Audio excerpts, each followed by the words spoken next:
The Truth Makes You Free, Not the 13th Amendment by Anita Bell, JD, President of the Reparations Labor Union and female co-chair of NCOBRA Detroit. NCOBRA is the National Coalition of Blacks for Reparations in America. Today I'm once again blowing the whistle on the Juneteenth scam. Some think they can shut down reparations by reversing the 13th, 14th, and 15th Amendments. The unthinkable may soon happen. How do we fix it? I updated an old presentation, but the original reference is in the 2003 History and Civil Rights monograph of the National Association of African American Studies. My son knows that my four favorite words are "I told you so." Now Osset has to save Osar from Seth lynching him again, literally. Reparations is a love story to the Masons, the ones who should know about Egypt. They get so mad at me blowing the whistle on them, but frankly, my dear, let me give you some wisdom on how to save you from a casket. I may be going too esoteric and metaphysical and cosmic for some people, but a Trump the Gemini could go either way. We could have a race war or reparations. I'm risking it all on reparations because of my ace in the hole, Black Martians. This Harriet has different chariots if Trump conquers Canada. But for those more down to earth, blacks may once again get more reparations out of the Republicans than the Democrats. If you're more blue than black, you will be blue if the Reds follow a Green's idea to pay blacks reparations through Picoin. Then a Confederate would save the Princess of Mars and Marcus Garvey. I love happy endings, don't you? Okay, once upon a time, there was a law that supposedly ended slavery. It was called the 13th Amendment. Even its name was a joke. Section 1 is the most relevant. Neither slavery nor involuntary servitude except as punishment for crime whereof the party shall have been duly convicted shall exist within the United States or any place subject to their jurisdiction. There's a lot to unpack there, but none of it matters if Lincoln figured out the scam, and that's part of the reason he was assassinated. That and reparations. Wonder which political party killed Lincoln in our reparations. How to amend the Constitution. Remember that the Constitution began with just 10 amendments called the Bill of Rights. The original writers decided to make amending the Constitution difficult but not impossible. They instructed that Congress, whenever 2/3 of both houses shall deem it necessary, shall propose amendments to this Constitution or on the application of the legislatures of 2/3 of the several states, shall call a convention for proposing amendments, which in either case shall be valid to all intents and purposes as part of this Constitution, when ratified by the legislatures of 3/4 of the several states, or by conventions in 3/4 thereof, as the one or the other mode of ratification may be proposed by the Congress. And then there's this clause, which doesn't apply because it's past the deadline, provided that no amendment which may be made prior to the year 1808 shall in any way or any manner affect the first and fourth clauses in the 9th section of the first article. Then semicolon. Punctuation is very important to lawyers. So semicolon and then this final clause. And that no state, without its consent, shall be deprived of its equal suffrage in the Senate. Suffrage means being able to vote.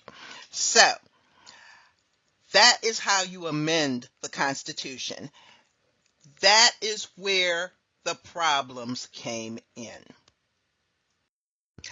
Amending the Constitution has 2 stages, proposal and ratification.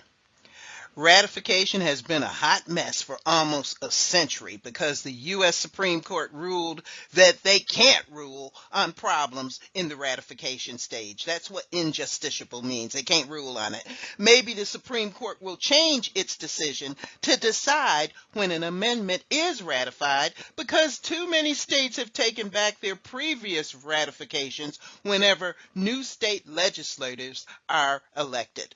So a Supreme Court ruling that the ratification stage is now justiciable is good, but that could mean bad news for the amendments including women's right to vote. However, even if the Supreme Court continues to punt on ratification, they have ruled on the validity of the proposal stage of amendments. For example, a lawsuit asked the Supreme Court to define what is two-thirds vote in both houses.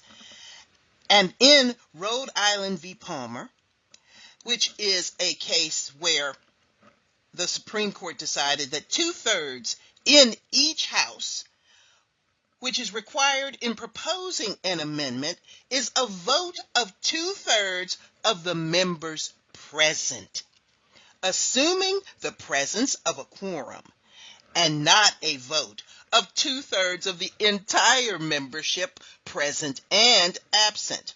And they used Rhode Island v. Palmer relied upon Missouri Pacific Railroad versus Kansas.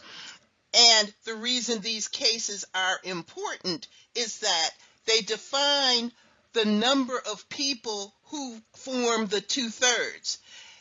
You could make or break that number by one or two people. And that's why it's good to know who to count and who not to count when you're making that two-thirds number. Yes, I'm taking a chance on telling Trump how to be greater than Lincoln, or maybe worse. He's a Gemini, it could go either way. So here it goes. What happened during the vote on the 13th Amendment?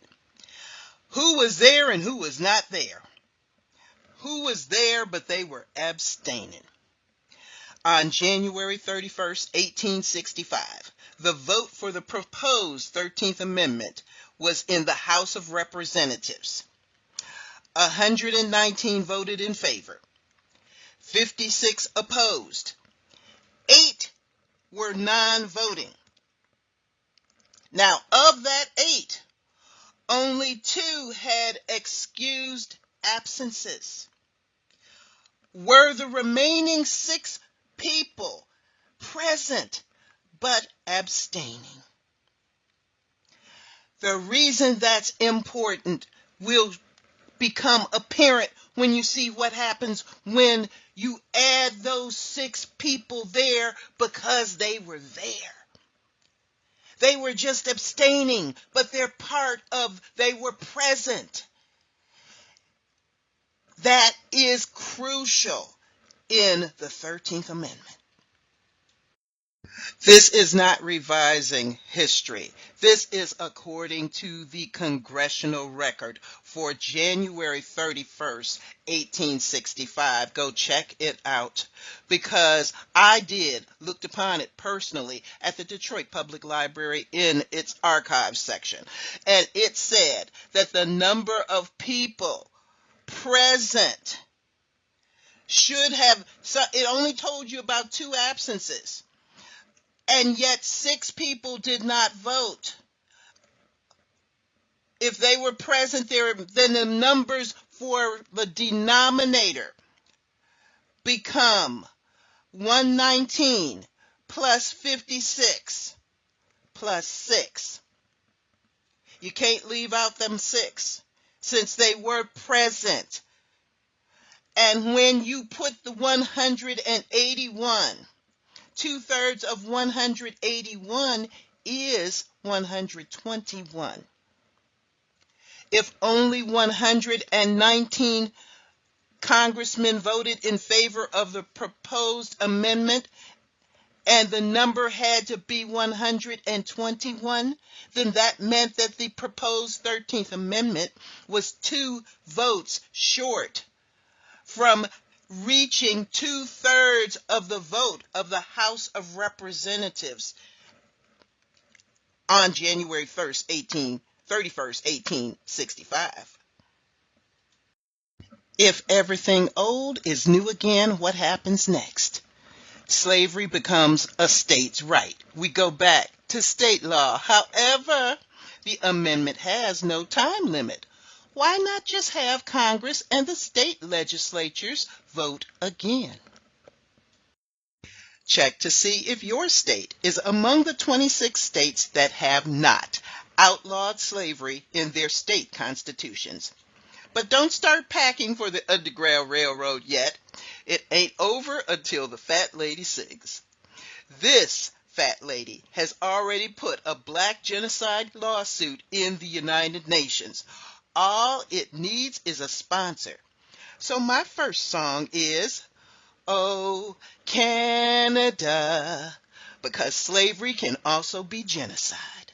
The United States can legally invoke slavery again, yet the U.S. is still a signer of the Anti-Genocide Treaty. The Constitution says that the enslaved are 3/5 a person, but nowhere does the Constitution state that slaves must be black, because all humans descend from a black mother.